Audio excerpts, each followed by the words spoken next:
بسم اللہ الرحمن الرحیم۔ السلام علیکم ناظرین، خواجہ حسن بصری رحمۃ اللہ علیہ بعمل عالم بھی تھے اور زاہد و متقی بھی۔ سنت نبوی صلی اللہ علیہ وآلہ وسلم پر سختی سے عمل کرتے اور ہمیشہ خداوند تعالیٰ سے ڈرتے رہتے تھے۔ آپ کی والدہ ام المومنین حضرت ام سلمہ رضی اللہ تعالیٰ عنہا کی کنیز تھیں۔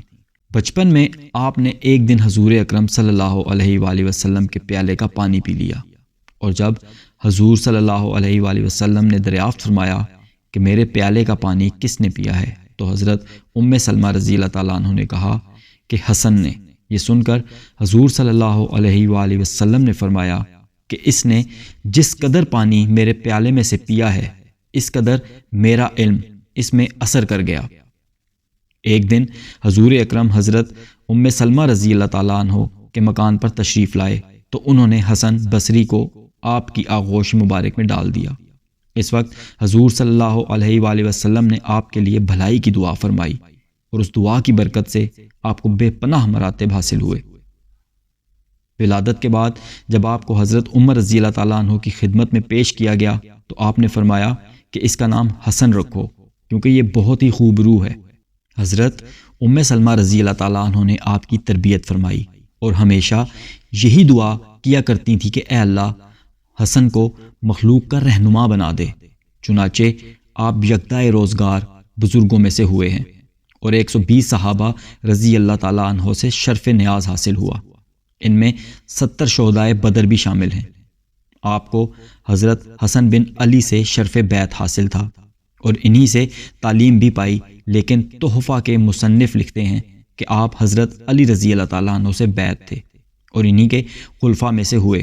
ابتدائی دور میں آپ جواہرات کی تجارت کرتے تھے، جس کی وجہ سے آپ کا نام حسن موتی بیچنے والا پڑ گیا۔ ایک مرتبہ تجارت کی نیت سے روم گئے اور جب وہاں کے وزیر کے پاس بغرض ملاقات پہنچے تو وہ کہیں جانے کی تیاری کر رہا تھا۔ اس نے پوچھا کہ کیا آپ بھی میرے ساتھ چلیں گے؟ فرمایا کہ ہاں۔ چنانچہ دونوں گھوڑوں پر سوار ہو کر جنگل میں جا پہنچے۔ وہاں آپ نے دیکھا کہ رومی ریشم کا ایک بہت ہی شاندار خیمہ نصب ہے اور اس کے چاروں طرف مسلح فوجی طواف کر کے واپس جا رہے ہیں۔ پھر علماء اور باحشمت لوگ وہاں پہنچے اور خیمہ کے قریب کچھ کہہ کر رخصت ہو گئے۔ پھر حکماء، میر، منشی وغیرہ پہنچے اور کچھ کہہ کر چل دیے۔ پھر خوبرو کنیزیں زر و جواہر کے تھال سر پر رکھے ہوئے آئیں اور وہ بھی اس طرح کچھ کہہ کر چلی گئیں۔ پھر بادشاہ اور وزیر بھی کچھ کہہ کر واپس ہو گئے۔ آپ نے حیرت زدہ ہو کر جب وزیر سے واقعہ معلوم کیا تو اس نے بتایا کہ بادشاہ کا ایک خوبصورت بہادر جوان بیٹا مر گیا تھا اور وہی اس خیمہ میں دفن ہے۔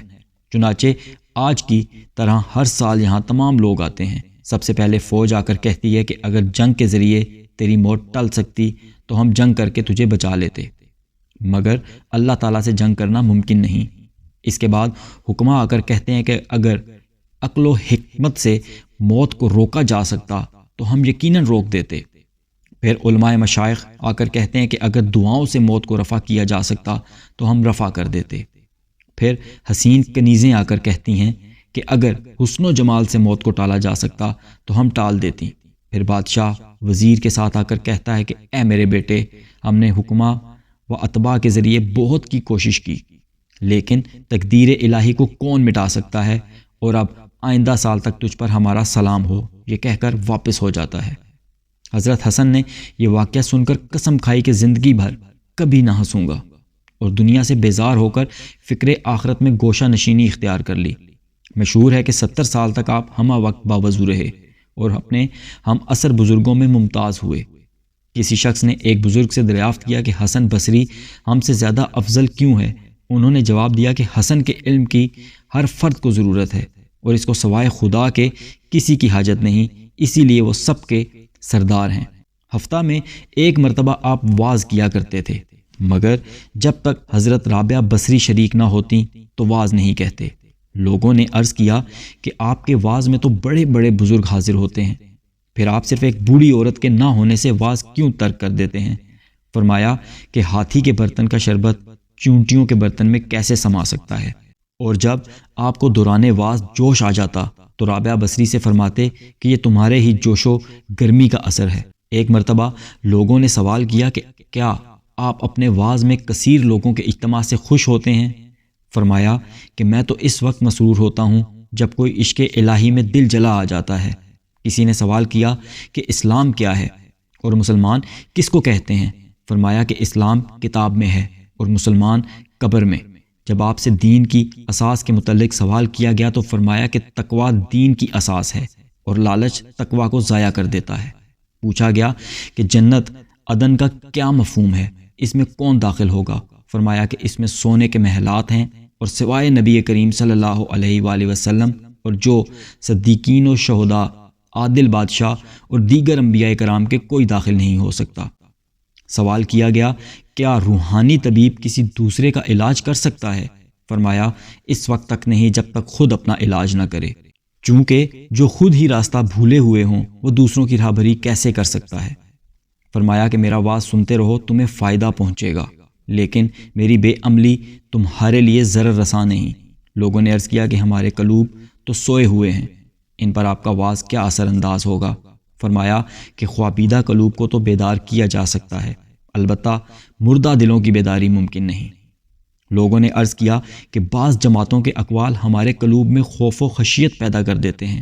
فرمایا کہ تم دنیا میں ڈرانے والوں میں ہی صحبت اختیار کرو تاکہ روز حشر رحمت خداوندی تم سے قریب تر ہو۔ لوگوں نے عرض کیا کہ بعض حضرات آپ کا واز محض اس لیے یاد کرتے ہیں تاکہ اعتراض کر سکیں۔ فرمایا کہ میں صرف قرب الہی اور جنت کا خواہش مند رہتا ہوں، کیونکہ نکتہ چینیوں سے تو اللہ تعالیٰ کی ذات بھی مبرہ نہیں، اسی لیے میں لوگوں سے ہرگز یہ توقع نہیں رکھتا کہ وہ مجھے برا بھلا نہ کہیں گے۔ عرض کیا گیا کہ بعض افراد کا یہ خیال ہے کہ دوسروں کو نصیحت اسی وقت کرنی چاہیے جب خود بھی تمام برائیوں سے پاک ہو جائے۔ فرمایا کہ ابلیس تو یہی چاہتا ہے کہ اوامر و نواہی کا سدباب ہو جائے۔ لوگوں نے پوچھا کہ کیا مسلمانوں کو بغض و حسد کرنا جائز ہے؟ فرمایا کہ برادران یوسف کا واقعہ کیا تمہارے علم میں نہیں کہ بغض و حسد کی وجہ سے ہی انہیں کیا کیا نقصان پہنچا؟ البتہ اگر حسد میں رنج و غم کا پہلو ہو تو کوئی حرج نہیں۔ آپ کے ایک ارادت مند کی یہ کیفیت تھی کہ آیات قرآنی سن کر بے ہوش ہو جاتا تھا۔ آپ نے فرمایا کہ اپنے فعل میں اس امر کو ملحوظ رکھا کرو کہ آواز نہ نکل پائے، کیونکہ آواز نکلنے سے ریاکاری محسوس ہونے لگتی ہے جو انسان کے لیے باعث ہلاکت ہے، اور اگر کسی پر حال طاری نہ ہو بلکہ وہ قصداً طاری کر لے اور کوئی نصیحت بھی اس پر کارگر نہ ہو تو وہ گناہ گار ہے، اور جو شخص قصداً روتا ہے اس کا رونا شیطان کا رونا ہے۔ ایک مرتبہ دوران واز حجاج بن یوسف برہنہ شمشیر اپنی فوج کے ہمراہ وہاں پہنچا۔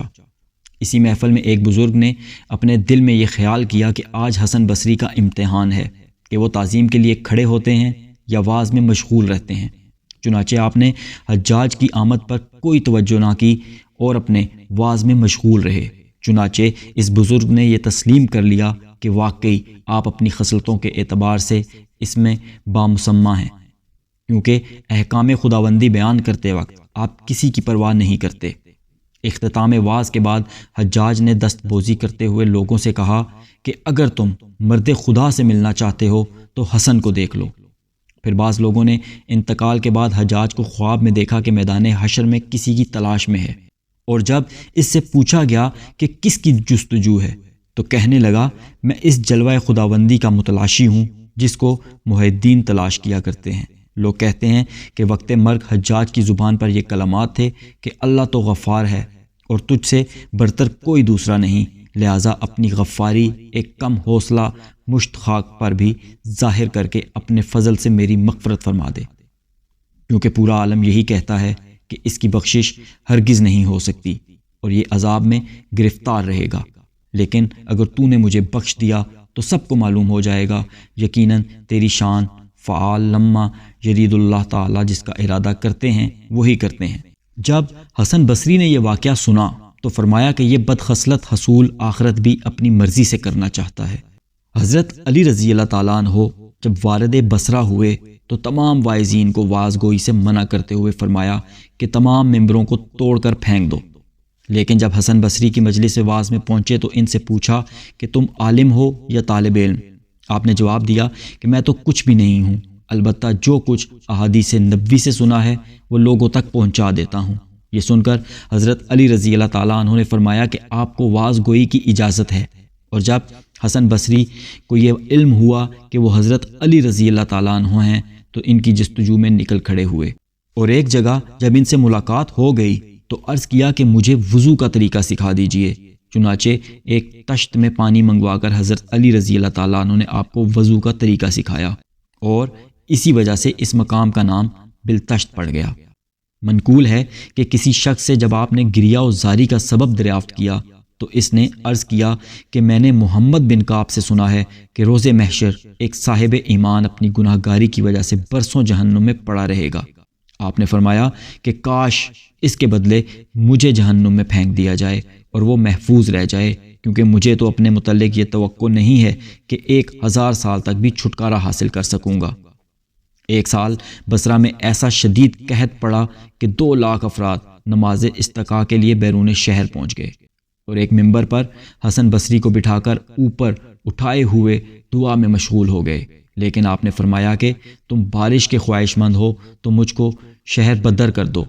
اور اس وقت آپ کے روئے مبارک سے خشیت الہی کے آثار نمودار تھے، کیونکہ آپ ہمیشہ مصروف گریہ رہتے اور کسی نے کبھی ہونٹوں پر مسکراہٹ نہیں دیکھی۔ ایک مرتبہ آپ پوری رات مصروف گریہ رہے، اور جب لوگوں نے پوچھا کہ آپ کا شمار تو صاحب تقویٰ لوگوں میں ہوتا ہے، پھر آپ اس قدر گریہ زاری کیوں کرتے ہیں؟ فرمایا کہ میں تو اس دن کے لیے روتا ہوں جس دن مجھ سے کوئی ایسی خطا ہو گئی ہو کہ اللہ تعالیٰ باز پرس کر کے یہ فرما دے کہ اے حسن، ہماری بارگاہ میں تمہاری کوئی وقت نہیں اور ہم تمہاری پوری عبادت کو رد کرتے ہیں۔ ایک مرتبہ آپ عبادت خانہ کی چھت پر اس طرح گریہ کنا تھے کہ سیلاب اشک سے پرنالہ بہہ پڑا، اور نیچے گزرتے ہوئے ایک شخص پر کچھ قطرے ٹپک گئے۔ چنانچہ اس نے آواز دے کر پوچھا، کیا یہ پانی پاک ہے یا ناپاک؟ آپ نے جواب دیا کہ کپڑے کو پاک کر لینا، کیونکہ یہ ایک معیستکار کے آنسو ہیں۔ آپ کسی مردے کی تدفین کے لیے قبرستان تشریف لے گئے، اور فراغت تدفین کے بعد قبر کے سرہانے کھڑے ہو کر اس قدر روئے کہ قبر کی خاک تک نم ہو گئی۔ پھر فرمایا کہ جب آخری منزل ہی آخرت ہے تو پھر ایسی دنیا کی خواہش مند کیوں ہو جس کا انجام قبر ہے، اور اس عالم سے خوفزدہ کیوں نہیں جس کی ابتدائی منزل بھی قبر ہے۔ آپ کی نصیحت سے لوگ اس درجہ متاثر ہوئے کہ شدت گریہ سے بے حال ہو گئے۔ ایک مرتبہ لوگوں کے ہمراہ قبرستان میں پہنچ کر فرمایا کہ اس میں ایسے ایسے افراد مدفون ہیں جن کا سر 8 جنتوں کے مساوی نعمتیں پانے پر بھی نہ جھک سکا، اور ان کے قلوب میں ان نعمتوں کا کبھی تصور تک بھی نہ آیا، لیکن مٹی میں اتنی آرزوئیں لے کر چلے گئے کہ اگر ان میں سے ایک کو بھی تمام آسمانوں کے مقابلے میں رکھا جائے تو وہ خوف زدہ ہو کر پاش پاش ہو جائیں۔ بچپن میں آپ سے ایک گناہ سرزد ہو گیا تھا، جس کے بدلے میں آپ جب کبھی کوئی نیا پیراہن تیار کرواتے تو اس کے گریبان پر وہ گناہ درج کر دیتے، اور اسی کو دیکھ کر اس درجہ گریہ ازاری کرتے کہ غشی طاری ہو جاتی۔ ایک مرتبہ حضرت عمر بن عبدالعزیز نے آپ کو مکتوب ارسال کرتے ہوئے تحریر فرمایا کہ مجھے کوئی ایسی نصیحت کیجیے جو میرے تمام امور میں معاون ہو سکے۔ جواب میں آپ نے لکھا کہ اگر اللہ تعالی ہمارا معاون نہیں ہے تو پھر کسی سے بھی امداد کی توقع ہرگز نہ رکھو۔ پھر دوسرے مکتوب کے جواب میں تحریر فرمایا کہ اس دن کو بہت ہی نزدیک سمجھتے رہو جس دن دنیا فنا ہو جائے گی اور صرف آخرت باقی رہے گی۔ جب بشر حافی کو یہ علم ہوا کہ حضرت حسن سفر حج کا قصد کر رہے ہیں تو انہوں نے تحریر کیا کہ میری خواہش ہے کہ آپ کے ہمراہ حج کروں۔ آپ نے جواب دیا کہ میں معافی چاہتا ہوں، کیونکہ میری خواہش یہ ہے کہ صرف اللہ تعالیٰ کی ستاری کے پردے میں زندگی گزار دوں، اور اگر ہم دونوں ہمراہ ہوں گے تو ایک دوسرے کے عیوب یقیناً سامنے آئیں گے، اور ہم میں سے ہر ایک دوسرے کو معیوب تصور کرنے لگے گا۔ آپ نے سعید بن جبیر کو 3 نصیحتیں کی۔ اول، صحبت سلطان سے اجتناب کرو۔ دوم، کسی عورت کے ساتھ تنہا نہ رہو، خواہ وہ رابعہ بصری ہی کیوں نہ ہوں۔ سوم، راگ رنگ میں کبھی شرکت نہ کرو، کیونکہ یہ چیزیں برائی کی طرف لے جانے کا پیش خیمہ ہیں۔ مالک بن دینار کہتے ہیں کہ جب میں نے آپ سے پوچھا کہ لوگوں کی تباہی کس چیز میں پوشیدہ ہے، فرمایا کہ مردہ دلی میں۔ میں نے پوچھا کہ مردہ دلی کا کیا مفہوم ہے، فرمایا کہ دنیا کی جانب راغب ہونا۔ ایک مرتبہ حضرت عبداللہ نماز فجر کے لیے حضرت حسن بصری کو مسجد میں تشریف لے گئے تو اندر سے دروازہ بند تھا اور آپ مشغول دعا تھے، اور کچھ لوگوں کے آمین کی صدائیں آ رہی تھیں۔ چنانچہ میں یہ خیال کر کے شاید آپ کے ارادت مند ہوں گے باہر ہی ٹھہر گیا، اور جب صبح کو دروازہ کھلا اور میں نے اندر جا کر دیکھا تو آپ تنہا تھے۔ چنانچہ فراغت نماز کے بعد جب صورتحال دریافت کی تو فرمایا کہ پہلے تو کسی سے نہ بتانے کا وعدہ کرو، پھر فرمایا کہ یہاں جنات وغیرہ آتے ہیں اور میں نے ان کے سامنے واز کر کے دعا مانگتا ہوں، جس پر وہ سب آمین آمین کہتے رہتے ہیں۔